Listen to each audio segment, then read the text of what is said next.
Oscar winner AR Rahman సరిహద్దుల్లో తన music మ్యాజిక్తో దేశభక్తిని నెక్స్ట్ లెవెల్కి తీసుకెళ్లారు. సాధారణంగా సిటీల్లో కన్సర్ట్ చేసే రెహమాన్ ఈసారి సరికొత్తగా పంజాబ్లోని అటారీ వాఘా బార్డర్ వేదికగా తన ఐకానిక్ సాంగ్ జయహోను లైవ్గా ఆలపించి అక్కడి వాతావరణాన్ని భావోద్వేగాలతో నింపేశారు.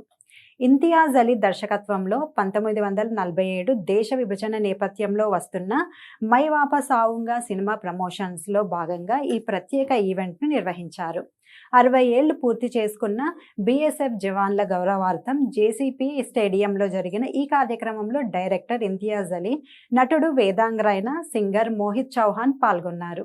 దేశ విభజన సమయంలో ఇల్లు, బంధువులను వదిలి వెళ్తూ నేను తిరిగి వస్తాను అని చెప్పుకున్న లక్షలాది మంది ప్రజల ఆర్తనాదాలు, నిజమైన ప్రేమ కథల ఆధారంగా ఈ సినిమాను తెరకెక్కించారు.